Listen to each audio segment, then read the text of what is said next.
ಇದು ಚರ್ಚೆ ಆಗ್ಬೇಕಾಗಿರೋದು ವಿಧಾನಸೌಧದ 4 ಗೋಡೆ ಮಧ್ಯದಲ್ಲ. ಇದು ಚರ್ಚೆ ಆಗಬೇಕಾಗಿರ್ತಕ್ಕಂಥದ್ದು ನೀವು ಟೌನ್ಶಿಪ್ ಅನ್ನ ಮಾಡ್ಲಿಕ್ಕೆ ಹೊರಟಿದ್ದೀರಿ. ಸುಮಾರು 9 ಗ್ರಾಮಗಳೇನಿದಾವೆ 2 ಪಂಚಾಯಿತಿಗಳಲ್ಲಿ, ಅದರ ಕೇಂದ್ರ ಸ್ಥಾನದಲ್ಲಿ ಏನು ಹೋರಾಟ ನಡೀತಾ ಇದೆ, ಸುಮಾರು 472 ದಿವಸದಿಂದ ಏನು ಹೋರಾಟ ನಡೀತಾ ಇದೆ, ಅಲ್ಲೇ ಚರ್ಚೆ ಮಾಡೋಣ, ಅಲ್ಲೇ ಇದಕ್ಕೆ ಅಂತಿಮವಾದಂತ ರೂಪವನ್ನ ನೀವು ಕಂಡುಕೊಳ್ಳಿ ಅಂತೇಳಿ ಮತ್ತೆ ವಾಪಸ್ಸು ಪತ್ರವನ್ನ ಬರೆದಿದ್ದಾರೆ. ಇದ್ರ ಬಗ್ಗೆ ಬಹಳಷ್ಟು ಚರ್ಚೆಗಳು ಪ್ರಾರಂಭ ಆಗಿದ್ದಾವೆ.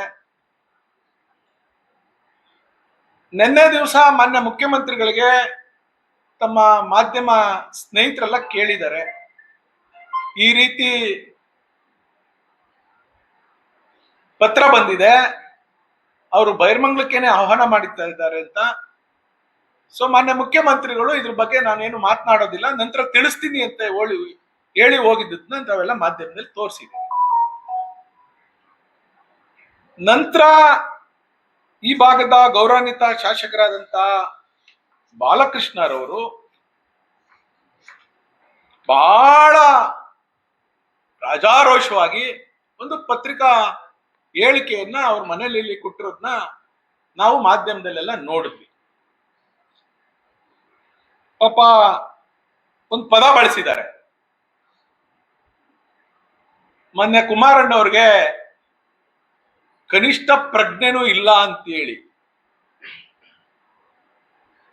ಅದ್ ಯಾವ ರೀತಿ ಕನಿಷ್ಠ ಪ್ರಜ್ಞೆ ನಮ್ಮ ನಾಯಕರಾದಂತ ಕುಮಾರಣ್ಣವ್ರಿಗೆ ಇವ್ರು ಕಲ್ಸ್ಕೊಡ್ಬೇಕು ಅಂತ ನನ್ಗಂತೂ ಅರ್ಥ ಆಗ್ತಾ ಇಲ್ಲ.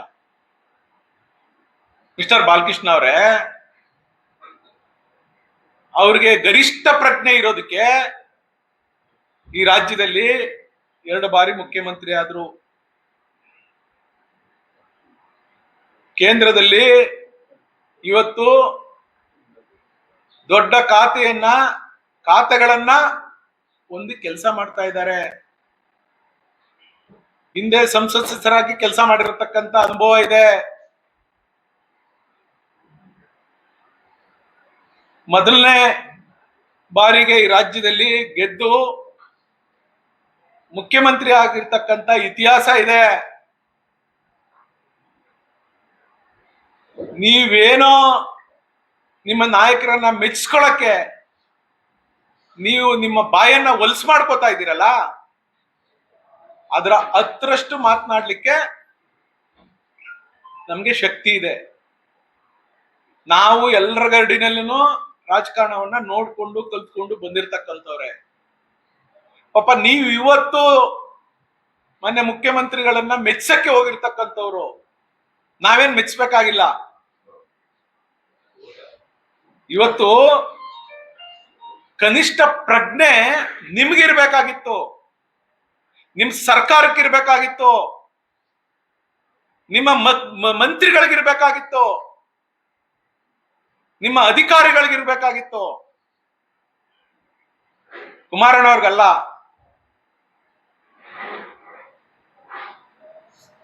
ಅದೇನೋ ಹೇಳ್ತಾರೆ ಕುಮಾರಸ್ವಾಮಿ ಅವರು ಬಾಲಿಶ ಹೇಳಿಕೆ. ಯಾವ್ದು ಬಾಲಿಶ ಹೇಳಿಕೆ?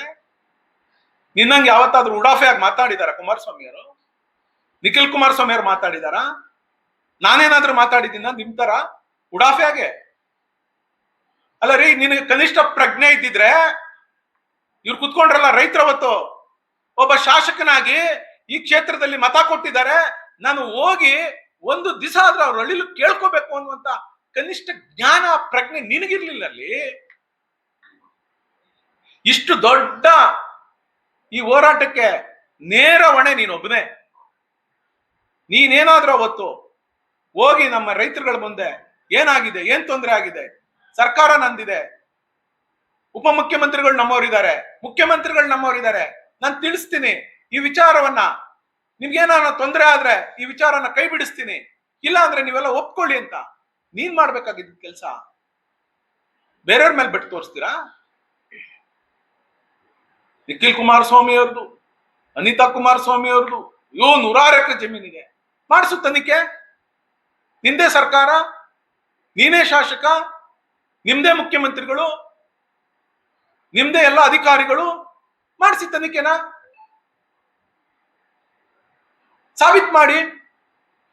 ನಾನ್ ಸಾಬೀತ್ ಮಾಡ್ಲಾ ಯಾರ್ಯಾರ ಹೆಸರಲ್ಲಿ ಬೇನಾಮಿ ಹೆಸರುಗಳಲ್ಲಿ ಈ ಟೌನ್ಶಿಪ್ ಒಳಗಡೆ ಮಾಡಿದ್ದಾರೆ ಅಂತ? ಯಾವ ಜಿಲ್ಲಾಧಿಕಾರಿ ಸಹೋದರರ ಹೆಸರಲ್ಲಿದೆ? ಯಾವ GBD ಅಧ್ಯಕ್ಷ ಅವನ ಹೆಂಡತಿ ಹೆಸರಲ್ಲಿದೆ? ನಿನ್ನ ಬೇನಾಮಿ ಯಾರ್ಯಾರು ಇದ್ದಾರೆ? ಮೇಲಿರತಕ್ಕಂಥವ್ರ ಬೇನಾಮಿಗಳ ಹೆಸರಲ್ಲಿ ಯಾರ್ಯಾರ ಹೆಸರಲ್ಲಿ ಜಮೀನ್ ಇದೆ? ಯಾರ್ಯಾರ ಸೇಟು ಸಿಂಧುಗಳ ಹೆಸರಲ್ಲಿ ಜಮೀನ್ ರಿಜಿಸ್ಟರ್ ಆಗಿದೆ? ನನ್ಗೆ ಗೊತ್ತಿಲ್ಲ ಅನ್ಕೊಂಡಿದ್ಯಾ? ನಿಖಿಲ್ ಕುಮಾರಸ್ವಾಮಿ ಅವರು ಲೇಔಟ್ ಮಾಡ್ಬೇಕು. ಹೇ ಮಿಸ್ಟರ್ ಬಾಲಕೃಷ್ಣ, ನೀನ್ ಹಾಕೊಂಡಿದ್ಯಲ್ಲಪ್ಪ ಅಲ್ಲಿ ಹುಲಿಕಟ್ಟಲ್ಲಿ 300 ಎಕರೆ ಜಮೀನನ್ನ, ಸರ್ಕಾರಿ ಜಮೀನ್ ಹಾಕೊಂಡು ಕೂತಿದ್ಯಲ್ಲಪ್ಪ. ಸ್ವತಃ ಗುಂಡು ತೋಪು ಬಿಟ್ಟಿಲ್ಲ, 4.5 ಎಕರೆ ಗುಂಡು ತೋಪಿದೆ, ಅದರಲ್ಲೂ ತೋಟ ತುಡಿಕೆ ಮಾಡ್ಕೊಂಡು ಇವತ್ತು ನೀವು ಜೀವನ ಮಾಡ್ತಾ ಇದ್ದೀರಲ್ರಿ. ಫಸ್ಟ್ ನೀವು ಅಲ್ಲಿ ಮಾಡ್ರಿ, ಮಾಡಲ್ಲಿ ಬಡವ್ರ ಬಗ್ಗೆ ಕೊಡು ಸೈಟು, ಇಲ್ಲ ಯಾವ್ದಾದ ಒಂದು ವಸತಿ ಶಾಲೆ ಕೊಡು. ಫಸ್ಟ್ ನೀನೇನು ಅಂತ ತಿಳ್ಕೊಳ್ರಿ. ನಿಖಿಲ್ ಕುಮಾರಸ್ವಾಮಿ ಅವ್ರ ಬಗ್ಗೆ, ಅನಿತಾ ಕುಮಾರಸ್ವಾಮಿ ಅವ್ರ ಬಗ್ಗೆ ಆಮೇಲೆ ಮಾತಾಡಿರುತ್ತೆ. ನಿಂದೇನ್ ಬಾಯಿ ದೊಡ್ಡದಿದೆ, ನೀನ್ ಮಾತಾಡ್ಬಿಟ್ರೆ ಎಲ್ಲಾರು ಕೇಳ್ಬಿಟ್ರು, ಓಹೋ ಇಲ್ಲಿ ಬಂದ್ರೆ ಏನು ಪ್ರಳಯ ಆಗೋಗ್ತದೆ ಚರ್ಚೆಗೆ, ಕನಿಷ್ಠ ಜ್ಞಾನನೂ ಇಲ್ವೇನ್ರಿ, ಅಲ್ಲಿ ಬರಕ್ ಆಯ್ತದೇನ್ರಿ, ಲಕ್ಷಾಂತರ ಜನ ಸೇರ್ಬಿಡ್ತಾರೆ ಅಂತ. ದಮ್ಮಿಲ್ಲ ಅಲ್ವಾ ನಿನ್ಗೆ? ನಿನ್ ಸರ್ಕಾರಕ್ಕೂ ತಾಕತ್ತಿಲ್ಲ ಅಲ್ವಾ ಅಲ್ಲಿ ಬರಕ್ಕೆ? ನೀನೇ ಇದ್ದಲ್ಲಪ್ಪ ಅವತ್ತು ಕುಮಾರಸ್ವಾಮಿ ಅವ್ರ ಜೊತೆ ಮುಖ್ಯಮಂತ್ರಿಗಳಾಗಿದ್ದಾಗ. ಇದೇ DK ಶಿವಕುಮಾರ್ ಅವರು ಪಂಥಾಹ್ವಾನ ನೀಡಿದ್ರು 2006ರಲ್ಲಿ. ಎಲ್ಲಿಗೆ? ಕನಕಪುರದ ಸಾತ್ನೂರ್ಗೆ. ನೀವು ಬರಬೇಕು ಮುಖ್ಯಮಂತ್ರಿಗಳೇ, ನನ್ನ ವೈಯಕ್ತಿಕವಾಗಿ ನೀವು ನನಗೆ ತೇಜೋವಧೆ ಮಾಡಿದಿರಿ, ನೀವು ಇಲ್ಲಿ ಬಂದು ವೇದಿಕೆಯಲ್ಲಿ ಚರ್ಚೆ ಆಗ್ಬೇಕು ಅಂದಾಗ ಕುಮಾರಸ್ವಾಮಿ ಅವರು ಅವತ್ತು ಕೈ ಕಟ್ಕೊಂಡು ವಿಧಾನಸೌಧದಲ್ಲಿ ಚರ್ಚೆ ಮಾಡೋಣ ಅಂತ ಕರೆದ್ರ? ಹೇಳಿ ಬಾಲಕೃಷ್ಣ, ಕರೆದ್ರೇನ್ರಿ?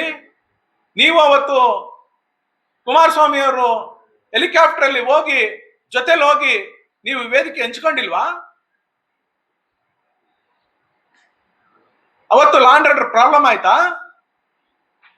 ಅವತ್ತು ಸರ್ಕಾರದ ಕಾರ್ಯಕ್ರಮ ಅಂತೇಳಿ ಮಾನ್ಯ ಮುಖ್ಯಮಂತ್ರಿಗಳಾಗಿದ್ದಂತ ಕುಮಾರಸ್ವಾಮಿ ಅವರು ಸಾತ್ನೂರಲ್ಲಿ ಕಾರ್ಯಕ್ರಮ ಮಾಡ್ಲಿಲ್ವಾ? ಏನಾಯ್ತು ಚರ್ಚೆ? ನೀವೇ ಇದ್ರಲ್ಲ ಅವತ್ತು ಜೊತೆಲಿ. ಮುಖ್ಯಮಂತ್ರಿಗಳಾಗಿರೋರ್ನ ಬಿಡದಿಗೆ ಕರೆಯೋದು ತಪ್ಪು. ಈ ರಾಜ್ಯದ ಮುಖ್ಯಮಂತ್ರಿ ರೇ, ವಿಧಾನಸೌಧಕ್ಕಲ್ಲ ಮುಖ್ಯಮಂತ್ರಿಗಳು. ಪಾಪ ಅವ್ರನ್ನ ಯಾಕ್ರಿ ನೀವು ಬೇರೆ ಬೇರೆ ಇಕ್ಕಟ್ಟಿಗೆ ಸಿಗಿಸ್ತೀರಿ? ಅವ್ರನ್ನೆಲ್ಲ ಇಷ್ಟೆಲ್ಲ ಅವಾಂತರಕ್ಕೆ DK ಶಿವಕುಮಾರ್ ಅವ್ರಿಗೆ ಕೆಟ್ಟ ಹೆಸರು ಬರ್ಲಿಕ್ಕೆ, DK ಶಿವಕುಮಾರ್ ಅವ್ರಿಗೆ ಇಲ್ದಿರೋದು ಹೋಗಿ ಹೇಳಿ ಎಲ್ಲ ಒಪ್ಪಿಟ್ಟಿದ್ದಾರೆ. ರೈತರುಗಳೆಲ್ಲರೂ ಕೂಡ ಎಲ್ಲ ಒಪ್ಪಿಟ್ಟಿದ್ದಾರೆ, ಸಾರ್ ನೀವು ಮಾಡ್ಬಿಡಿ ಸಾರ್ ಅಂತ ಹೇಳಿ ನೀನು ನಟರಾಜ ಸೇರ್ಕೊಂಡು ಇಷ್ಟೆಲ್ಲ ಅವಾಂತರ ಆಗ್ಲಿಕ್ಕೆ ನೀವುಗಳೇ ಕಾರಣ. ಅವತ್ತು ಕರೆಕ್ಟ್ ಆಗಿ ಮಾಹಿತಿ ಕೊಟ್ಟಿದ್ರೆ ಪಾಪ ಅವ್ರು ಏನ್ ನಿರ್ಧಾರ ಮಾಡ್ತಿದ್ರು ಬಿಡ್ತಿದ್ರು. ಇವತ್ತು ಅವರು ನಿಮ್ಮ ಮಾತು ಕೇಳ್ಬಿಟ್ಟು ಏನ್ ಬಹಳ ಸ್ಪೀಡಲ್ಲಿ ಹೊಡ್ಬಿಟ್ಟಿದ್ದಾರೆ. ಯಾವ ರೈತನೂ ಲೆಕ್ಕಕ್ಕಿಲ್ಲ, ಯಾವ ರೈತ ಮುಖಂಡರು ಲೆಕ್ಕಕ್ಕಿಲ್ಲ, ಯಾವ ಹೋರಾಟನೂ ಲೆಕ್ಕಕ್ಕಿಲ್ಲ, ಆ ಮಟ್ಟಕ್ಕೆ ಹೊಡ್ಬಿಟ್ಟಿದ್ದಾರೆ. ನಾವ್ ಇವತ್ತು ಆಹ್ವಾನ ಮಾಡ್ತಾ ಇದ್ದೀವಿ ಮಾನ್ಯ ಮುಖ್ಯಮಂತ್ರಿಗಳನ್ನ, ನೀವು ನಿಮ್ ಸಂಪುಟ ಸಹೋದ್ಯೋಗಿಗಳು, ನಿಮ್ ಸರ್ಕಾರ 27ನೇ ತಾರೀಕು ಬೈರ್ಮಾಳಕ್ಕೆ ಬನ್ನಿ, ವೇದಿಕೆ ಸಿದ್ಧ ಮಾಡಿಸಿ ಸರ್ಕಾರದ ಕಾರ್ಯಕ್ರಮ ಅಂತ. ಮಾನ್ಯ ಕುಮಾರಣ್ಣವ್ರನ್ನ ನಾವು ಕರೆಸ್ತೀವಿ, ವಿರೋಧ ಪಕ್ಷದ ನಾಯಕರನ್ನ ನಾವು ಕರೆಸ್ತೀವಿ. ಯಾರ್ಯಾರು ಈ ಹೋರಾಟದಲ್ಲಿ ಪಾಪ ಹಗಲು ರಾತ್ರಿ ಎಂದನೆ ಈ ಹೋರಾಟಕ್ಕೆ ಕೈ ಜೋಡಿಸಿರ್ತಕ್ಕಂತ ರೈತ ಸಂಘಟನೆಗಳಿರ್ಬೋದು, ಕನ್ನಡ ಪರ ಸಂಘಟನೆಗಳಿರ್ಬೋದು, ಬೇರೆ ಬೇರೆ ಪಕ್ಷದವ್ರು ಇರ್ಬೋದು, ಎಲ್ಲರೂ ಪ್ರಮುಖರು ಅಲ್ಲಿ ಬರ್ಲಿ. ಈ 9-10 ಹಳ್ಳಿಯ ರೈತರುಗಳನ್ನ ಆಧಾರ್ ಕಾರ್ಡ್ ಇಸ್ಕೊಂಡು ನೀವು ವೇದಿಕೆ ಒಳಗಡೆ ಬಿಟ್ಕೊಳ್ಳಿ. ಸುತ್ತ ಪೊಲೀಸ್ ಬಂದೋಬಸ್ತ್ ಹಾಕಿ. ಬೇರೆ ಯಾಕೆ ಬರ್ತಾರೆ? ಅಲ್ಲಿ ಯಾರು ರೈತರುಗಳು ನಿಮ್ಗೆ ಒಳ್ಳೆ ರೀತಿನಲ್ಲಿ ನಿಮ್ ಸಹಕಾರ ಕೊಡ್ತಾ ಇದೀವಿ, ನಿಮ್ಗೆ ಆಗೋಯ್ತು ನೀವು ಮಾಡ್ಕೊಳ್ಳಿ ಅಂತ ಅಂದ್ರೆ ದಯಮಾಡಿ ಕೈ ಮುಗಿದು ನೀವು ಯೋಚನೆ ಮಾಡಿ ಮುಂದುವರಿಸಿ.